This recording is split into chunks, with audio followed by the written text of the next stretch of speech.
She was the symbol of purity, but as centuries passed, the question grew louder: whose death was it really for?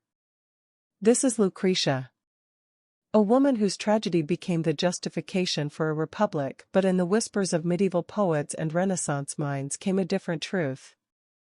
Was her virtue ever truly hers? Ancient Rome.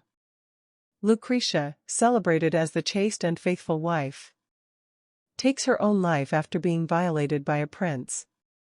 Her death sparks the fall of the monarchy.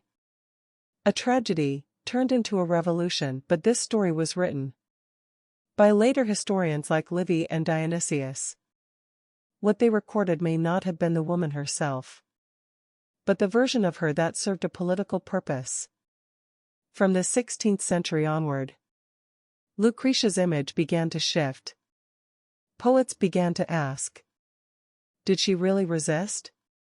Was her honor a performance?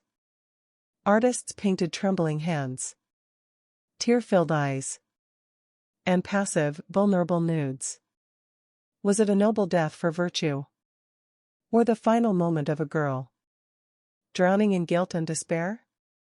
In the Christian world of the Middle Ages, Lucretia became a martyr, the saintly figure who chose death to preserve her honor, a symbol of Christian virtue. But in this era, no one spoke of her emotions or her inner turmoil. She was a woman spoken about, but never a woman who spoke. From the 16th century onward, Lucretia's image began to shift. Poets began to ask, did she really resist? Was her honor a performance?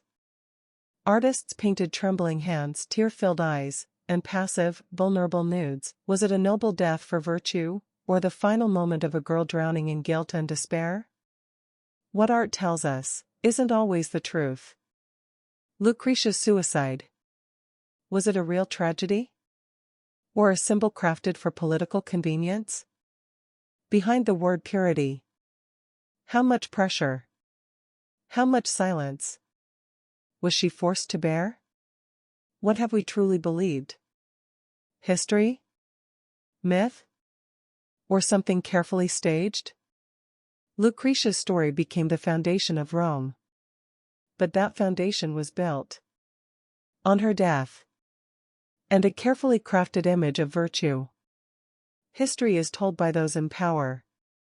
And now, we must ask again. Purity betrayed. Whose story was it, really? Who did it serve?